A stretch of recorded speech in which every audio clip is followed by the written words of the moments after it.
mga kabidyo, yan.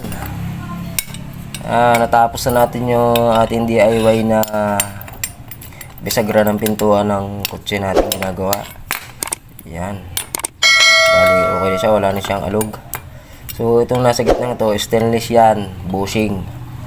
Yun yung tubo na nilagay ko sa gitna hanggang dito. Tapos yung pin, ito. So, bali, gumawa na lang ako ng pin. Ayan. Ayan po. Ayan.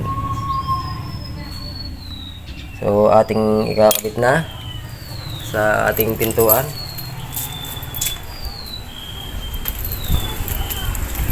Ayan. Bali, ito yung ating pintuan na kakabitan ng bisagra. Ayan. So, ating gagawin at baka abutin pa tayo ng ulan.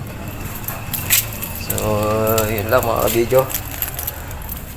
Tsaka ating tatapusin at medyo makirot na ang ating paa.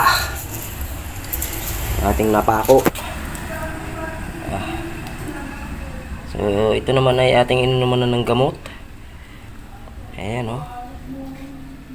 Ayan. Malayo sa bituka yan mga kabidyo. What? Bro, what are you talking about, So, man? update na lang kayo mamaya pag natapos. Yun lang.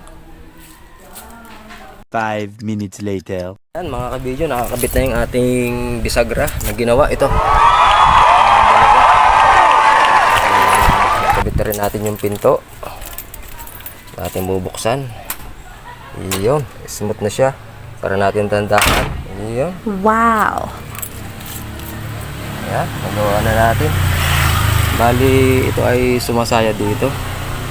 Yan, kung makikita niyo yung may tama na. Tsaka ito. Yan. Ngayon, hindi na siya sumasayad. Yan. Smooth na siya. Ayan. Kung makikita niyo. Okay. Yun namang ating muffler ang gagawin. Yung tambutso sa likod. So, naman natin yung pintuan. Kasi baka abutin tayo ng ulan. So, yun lang mga kabidyo. Kabit na natin yung ating fender cover dito. Gilid.